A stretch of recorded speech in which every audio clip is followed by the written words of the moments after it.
हे माता शेरों वाली, आपकी इस वीडियो को जो भी सच्चे मन से लाइक करें, उसकी झोली खुशियों से भर देना, उसका घर अन्न धन से भर देना, उसकी नौकरी में कभी अड़चने मत आने देना। जय माता दी।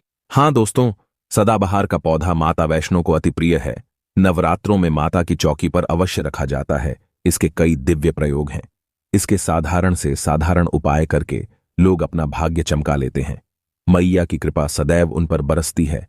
दोस्तों, आपको बता दें, जितने भी धनवान व्यक्ति है, जितने भी पैसे वाले लोग हैं, उन सभी के घरों में आपको ये पौधा 100% मिलेगा। और दोस्तों, आपको बता दें कि सदाबहार का जो पौधा होता है उसमें कई फूल खिलते हैं।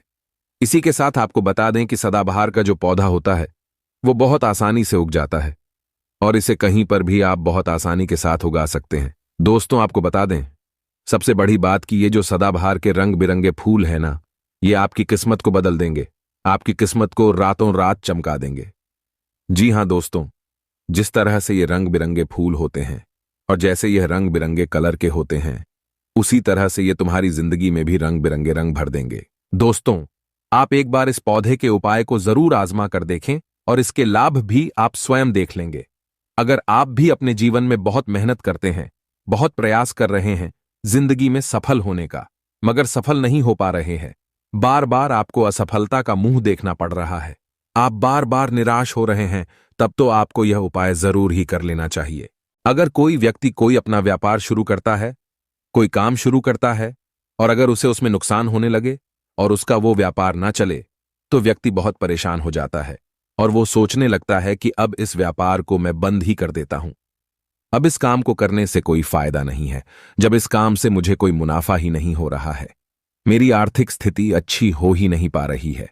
फिर व्यक्ति परेशान होकर सोचता है कि चलो हटाओ, रहने दो, इस काम को अब हम हटा देते हैं, बंद कर देते हैं, कोई दूसरा काम कर लेते हैं। और इसी तरह से व्यक्ति काम भी बदलते रहते हैं, बहुत कोशिश करते हैं, लेकिन उसके बावजूद उनको सफलता प्राप्त नहीं हो पाती है। जैसा वो चाहते हैं उनकी मनोकामना पूरी नहीं हो पाती है, उनका व्यापार नहीं चल पाता है। तो अगर आप भी अपने जीवन में कोई व्यापार कर रहे हैं और आपको बार बार उसमें नुकसान देखने को मिल रहा है, या जो भी काम आपने शुरू किया है वो काम आपका नहीं चल पा रहा है, जिस चीज को लेकर आप बहुत ज्यादा परेशान हैं, किसी विशेष क्षेत्र में आपने तैयारी कर रखी है लेकिन उसमें भी आपको सफलता प्राप्त नहीं हो पा रही है, तब आपको सिर्फ एक बार इस उपाय को जरूर करके देखना चाहिए। आप इसके परिणाम और इसके लाभ, इसके चमत्कारी लाभ आप खुद देख लेंगे। इसी के साथ दोस्तों, इस उपाय को वो लोग भी कर सकते हैं जिनके सर पर बहुत ज्यादा कर्जा हो गया है या जिसने किसी से बहुत ज्यादा उधार पैसा ले लिया है और वो उस उधार को चुकाने में सक्षम नहीं है, चुका नहीं पा रहे हैं। लेकिन कभी कभी होता यह है कि व्यक्ति चाहे कितनी भी मेहनत कर ले, उसके बाद उसको सफलता प्राप्त नहीं हो पाती है। और दूसरी तरफ ऐसे भी लोग होते हैं जो दिन रात मेहनत करके धन कमाते हैं, लेकिन उनके हाथ में धन आते ही बहुत तेजी के साथ वो धन उनका चला जाता है। कभी बीमारियों में वो पैसा चला जाता है तो कभी किसी अन्य चीज में वो पैसा उनका चला जाता है। कुल मिलाकर आप कह सकते हैं कि उनका जो धन है वो अच्छे कार्य में कम जाता है, लेकिन बीमारियों में और बुरे कार्यों में ज्यादा उनका वो धन बर्बाद हो जाता है जिसको लेकर वो बहुत परेशान रहते हैं और महीना खत्म होने से पहले ही उन्हें किसी ना किसी से उधार लेना पड़ जाता है। और देखिए, उधार व्यक्ति कभी भी अपनी मर्जी से तो लेता नहीं है। जब व्यक्ति के ऊपर बहुत ज्यादा परेशानी आ जाती है, उसके जीवन में बहुत सारे कष्ट आ जाते हैं, जिसके चलते उस व्यक्ति को अपना घर चलाने के लिए और बहुत सारी आवश्यकताएं ऐसी होती हैं जिन्हें पूरा करना व्यक्ति का दायित्व होता है, जिसके चलते वो किसी ना किसी से पैसा उधार ले लेता है, ये सोचकर कि अगले महीने उस पैसे को मैं चुका दूंगा। लेकिन जैसे ही अगला महीना आता है, समस्याएं और परेशानियां खत्म होने का नाम ही नहीं लेती हैं, जिसके चलते उसके सर पे कर्जा बढ़ता ही चला जाता है और वो उस कर्जे को चुकाने में धीरे धीरे असक्षम होता चला जाता है। उस कर्जे को चुकाने में उसे बहुत दिक्कतों का सामना करना पड़ता है, या कभी कभी व्यक्ति इतना ज्यादा भी कर्ज में डूब जाता है कि उसके बस के बाहर हो जाता है। कर्जे को अपने सर से उतारना, जी हां दोस्तों, तो अगर आपके जीवन में भी ऐसी कोई समस्या है तो आपको यह उपाय जरूर ही कर लेना चाहिए। दोस्तों, हम आपको बताएंगे ऐसे चमत्कारी फूल के बारे में, ऐसे लाभदायक फूल के बारे में जिसका उपाय यदि आप कर लेते हैं तो आप खुद देखेंगे कि कितने ज्यादा चमत्कारी लाभ उस पौधे के हैं। यदि इसका सही प्रकार से उपयोग किया जाए, उपाय किया जाए और भगवान को यह फूल अर्पित कर दिया जाए, तो यकीन मानिए आपके जीवन की सारे कष्ट, सारी परेशानियां तो दूर हो ही जाएगी। साथ ही साथ जो भी आपकी मनोकामना है वो बहुत जल्दी पूरी हो जाएगी। इसी के साथ दोस्तों, आपके जीवन में अगर धन से जुड़ी समस्याएं बन चुकी हैं, आपके जीवन में धन आना बंद हो गया है, अगर आप चाहते हैं कि आपके जीवन में, आपके घर में धन की वर्षा होने लगे, तो आपको कुछ भी नहीं करना है। सिर्फ इस पौधे को अपने घर में लेकर आना है। और जब आप इस पौधे को अपने घर में लेकर आएंगे, अपने घर में लगाएंगे, तो ये खुद ही धन को खींचकर आपके घर में ले आएगा। दोस्तों, इस उपाय को करने के बाद जब भी आप जो काम करेंगे ना, उसमें आपको सफलता प्राप्त होगी। और इस उपाय को करने के बाद यदि आप मिट्टी भी बेचने जाएंगे ना, तो उससे भी आपको कई गुना लाभ प्राप्त होगा। तो आज की वीडियो में हम आपको 3 से 4 उपाय ऐसे बताएंगे जो सदाबहार फूल के ही उपाय है, और जिन उपायों को यदि आप कर लेते हैं तो आपको कई गुना लाभ इन उपायों का मिल जाएगा। तो आपको सिर्फ इतना करना है कि आपको जो भी उपाय हम आपको बताएंगे उन्हें बहुत ध्यानपूर्वक सुनना है और उपायों को अच्छे से समझ के करना है, जिससे कि आपसे कोई भूल चूक ना हो। बिल्कुल अच्छे से आप वीडियो को पूरा देखें और उपायों को तभी करें जब आप वीडियो को पूरा देख लें और उपायों को अच्छे से समझ लें, तभी आपको ये उपाय लाभ देंगे। दोस्तों, इसी के साथ कमेंट सेक्शन में सबसे पहले माता शेरोवाली के लिए जयकारा लगा दें। आप चाहें तो अपने इष्ट देव का जयकारा लगा दीजिए, किसी का भी आप जयकारा लगाएं, लेकिन जयकारा जरूर लगाएं। और अगर आप हमारे चैनल पे पहली बार आए हैं तो चैनल को जरूर सब्सक्राइब कर ले और वीडियो को लाइक जरूर कर दे। तो चलिए जल्दी से हम आपको बता देते हैं कौन कौन से हैं वो उपाय। देखिए, ये तो आप सभी जानते हैं कि संसार में बहुत तरह के वृक्ष पाए जाते हैं और सभी वृक्षों का अलग अलग महत्व होता है। उन्हीं में से कुछ पेड़ पौधे, कुछ वृक्ष ऐसे होते हैं जो देवी तुल्य होते हैं। मतलब कहने का है कि जिन्हें देवी का दर्जा प्रदान किया गया है, जिन्हें देवताओं का दर्जा प्रदान किया गया है। जैसा कि आप जानते हैं, तुलसी का पौधा हो गया, पीपल का वृक्ष हो गया, बट वृक्ष हो गया, ये सभी बहुत पूजनीय पौधे माने गए हैं। तो आपको बता दें कि कुछ वृक्ष ऐसे होते हैं जिनमें दैव्य शक्ति होती है, जिनके अंदर बहुत अलौकिक चमत्कार होते हैं। अगर बात कर ले पीपल के पेड़ की, तो उसमें साक्षात श्री हरिविष्णु का वास माना गया है और समस्त देवी देवताओं का वास भी पीपल के पेड़ के अंदर माना जाता है। और अगर हम बात करें समी के पेड़ की, तो समी का जो पेड़ होता है उसे शनिदेव की तरह ही देखा जाता है। कहा जाता है कि शनिदेव का उसमें वास होता है। और अगर बात करें आंखड़े के पेड़ की, तो यानी कि हम जब आंखड़े का पेड़ देखते हैं, उसे निहारते तो ऐसा लगता है कि गजानन को हम निहार रहे हैं। बेल का पेड़ हो गया, जो कि बहुत ही पूजनीय है, ये आप भी जानते हैं। तो आपको बता दें कि हर पेड़ की अपनी अपनी दिव्य शक्तियां होती हैं, अपने अपने लाभ और अपने अपने चमत्कार होते हैं। अब मान लीजिए किसी भी पेड़ की जिनमें दैवीय शक्ति होती है, उनमें से किसी भी पेड़ की यदि हम सही प्रकार से पूजा कर लेते हैं, अच्छे से उपायों को कर लेते हैं, तो यकीन मानिए आप अपने जीवन की समस्त समस्याओं से छुटकारा पा सकते हैं और आप अपने जीवन में जो चाहे वो पा सकते हैं। बड़ी से बड़ी मनोकामना भी आप अपनी पूरी कर सकते हैं। और अगर हम बात करें सदाबहार के फूल की, तो सदाबहार एक ऐसा फूल है जो सदा खिलता रहता है, हमेशा ये खिला रहता है। इसी कारण इसे सदाबहार का फूल भी कहा जाता है। और इसीलिए दोस्तों, ये जो सदाबहार का फूल है, ये सदा के लिए आपके भाग्य को चमका सकता है, आपकी किस्मत को बदल सकता है। तो इस फूल के बहुत सारे लाभ, बहुत सारे चमत्कार है। हम आपको बहुत ही सरल शब्दों में बताने का और समझाने का पूरा प्रयास करेंगे, जिससे कि आपको किसी समस्या का सामना ना हो। आप उपायों को बहुत अच्छे से समझ के अच्छे से कर सकें। आप चाहें तो इनको लिख भी सकते हैं और आप चाहें तो हमारी वीडियो को दोबारा भी देख सकते हैं, आपको उपाय अच्छे से समझ आ जाएंगे। तो देखिए, अगर बात करें सदाबहार के फूल की, उस पौधे की, तो सदाबहार के 2 रंग के फूल होते हैं। एक फूल होता है सफेद रंग का और वहीं दूसरा जो फूल होता है वो होता है गुलाबी रंग का। आपने देखा भी होगा, हल्का गुलाबी रंग का वो फूल होता है। तो आपकी जानकारी के लिए बता दें कि सफेद रंग का जो सदाबहार का फूल होता है, वो माता लक्ष्मी को प्रसन्न करने के लिए बहुत ही कारगर फूल है। बहुत ही ज्यादा माता लक्ष्मी को वो फूल पसंद है। और गुलाबी रंग का जो सदाबहार का फूल होता है, वो भी माता लक्ष्मी को अति प्रिय होता है, क्योंकि गुलाबी रंग तो माता रानी का सबसे ज्यादा प्रिय रंग है। तो जब आप सदाबहार के इन फूलों का कोई उपाय करते हैं, तो इसका मतलब है कि धन खींचने की चाबी आपने अपने पास रख ली है। धन खींचने का पौधा अब आपने अपने घर पर लगा लिया है। इसी के साथ दोस्तों, आपको बता दें कि शिव जी को सफेद रंग का जो सदाबहार का पुष्प होता है, जो फूल होता है, शिव जी को सफेद रंग का सदाबहार का पुष्प बहुत ज्यादा प्रिय होता है। यदि आप इस सफेद रंग के पुष्प को शिवजी को अर्पित करते हैं तो आपके जीवन की बहुत सारी समस्याओं से आपको छुटकारा मिल जाएगा और आपके जीवन में जो भी राहु केतु का दोष है वो भी पूरी तरह से समाप्त हो जाएगा। तो जब भी आप इस सफेद रंग के पुष्प को शिवजी को अर्पित करें या माता रानी को अर्पित करें तो आप अपनी मनोकामना बोल दें। आपकी कैसी भी मनोकामना है वो जरूर पूरी हो जाएगी। और यदि आप इस सफेद रंग के पुष्प को शिवजी को अर्पित करते हैं तो शनिदेव भी आपसे बहुत प्रसन्न होते हैं। अगर आपके पास सदाबहार के पुष्प है, आपके घर में कोई पौधा लगा है तो बहुत अच्छा है। लेकिन अगर आपके घर में सदाबहार का फूल नहीं है, पौधा नहीं है, तो आपको अपने आसपास ये बहुत ही आसानी से प्राप्त हो जाएंगे। वहां से भी आप इन फूलों को ले सकते हैं। तो चलिए, सबसे पहला उपाय हम आपको बता देते हैं कि आपको सफेद रंग के सदाबहार के पुष्प लेने हैं और किस दिन इस उपाय को करना है। आपको यह उपाय करना है शुक्रवार के दिन। तो दोस्तों, आपको सफेद रंग के पुष्प तोड़कर लाना है और उनसे ही आपको उपाय करना है। तो उपाय आप कैसे करेंगे, इस चीज को भी आप अच्छे से समझ लीजिए। तो देखिए, आपको सूर्यास्त होने से पहले पहले फूलों को तोड़कर लाना है। तो आपको कितने फूल तोड़कर लाने हैं? या तो आपको 27 फूल तोड़कर लाने हैं और या फिर आपको 21 फूल तोड़कर लानी है। अगर आप 27 फूल तोड़ते हैं तो उसका उपाय अलग है, और यदि आप 21 फूल तोड़कर लेकर आते हैं तो उसका उपाय अलग है।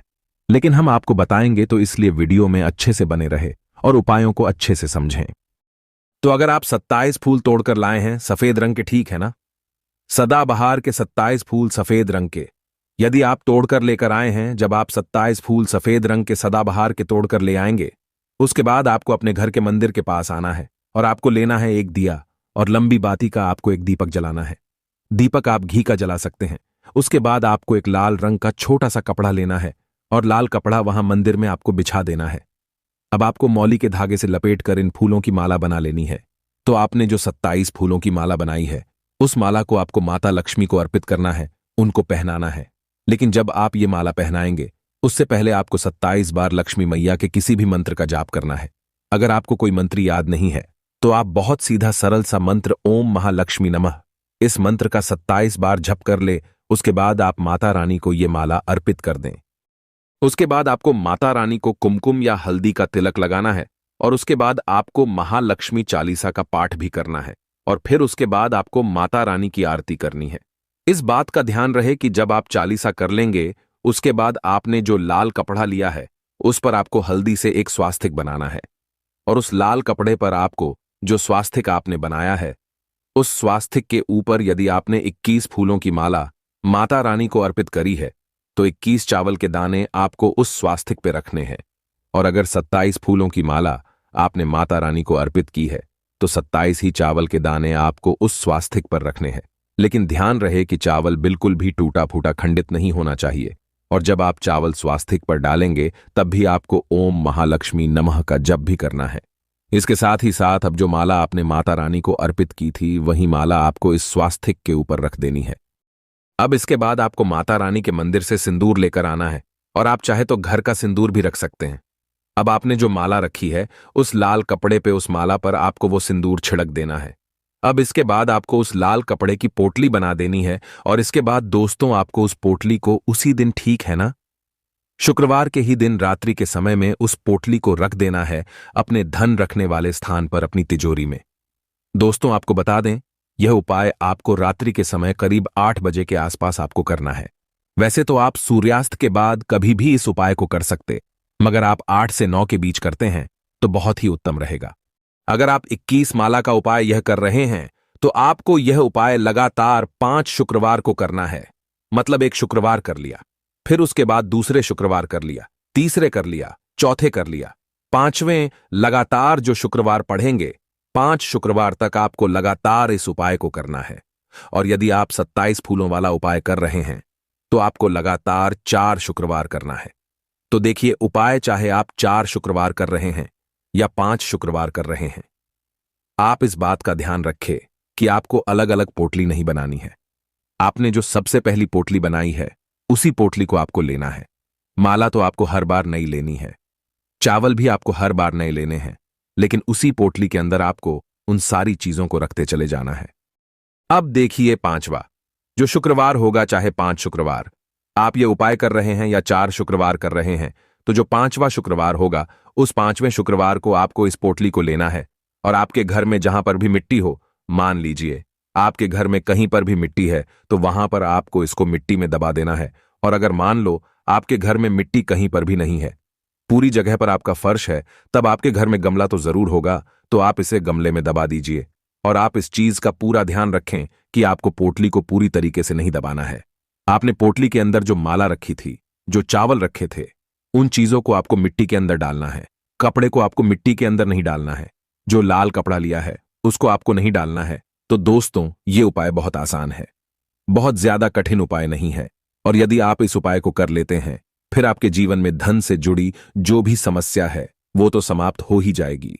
आपके जीवन में धन आने के बहुत सारे मार्ग भी खुल जाएंगे, बहुत सारे रास्ते आपके जीवन में खुल जाएंगे जहां से आपको धन प्राप्त होता रहेगा। और जो धन आपको प्राप्त होगा उसमें निरंतर आपको वृद्धि भी देखने को मिलेगी। और आपको बता दें, इस उपाय को करने से आपके घर में स्थिर लक्ष्मी का वास होगा। तो देखिए, यदि आप 5 शुक्र वाला उपाय कर रहे हैं, 5 शुक्रवार वाला, तब तो आपको छठे दिन यह प्रक्रिया करनी है, छठे शुक्रवार को। और यदि आप 4 शुक्रवार वाला उपाय कर रहे हैं तो आपको 5वें शुक्रवार वाले दिन इस प्रक्रिया को करना है। ठीक है ना? इस बात को आप पूरी तरह से समझ लीजिए। तो दोस्तों, ये तो था पहला उपाय जो हमने आपको बताया। बहुत सरल शब्दों में हमने बताने का पूरा प्रयास किया है। अगर आपको फिर भी समझ में नहीं आया है तो आप कुछ भी हमसे कमेंट सेक्शन में पूछ सकते हैं। तो अगर आपने अभी तक हमारी वीडियो को लाइक नहीं किया है तो गाइस प्लीज वीडियो को लाइक कर दीजिए और कमेंट सेक्शन में जयकारा जरूर लगा दीजिए। तो चलिए अब बात कर लेते हैं दूसरे उपाय की। अगर मान लीजिए आपकी कोई विशेष मनोकामना है और आपकी कोई मनोकामना आप चाहते हैं कि पूरी हो जाए और बहुत लंबे समय से, बहुत ज्यादा वक्त से आपकी वो समस्या बनी हुई है, आपकी कोई मनोकामना है जो पूरी नहीं हो पा रही है, तो आपको यह सरल सा उपाय जरूर कर लेना चाहिए। चाहे आपकी कैसी भी मनोकामना हो, जैसे मान लीजिए आपके जीवन में संतान सुख आपको प्राप्त नहीं हो पाया है और आप चाहते हैं कि आपको संतान की प्राप्ति हो जाए, या फिर आप एक अच्छे जीवन साथी की कामना करते हैं, आपके विवाह से जुड़ी कोई समस्या है, धन से जुड़ी कोई समस्या है, कहने का मतलब है कि हर प्रकार की समस्या का उपाय है। ये एक छोटा सा उपाय, तो दोस्तों ये उपाय बहुत ही ज्यादा खास उपाय है। क्यों?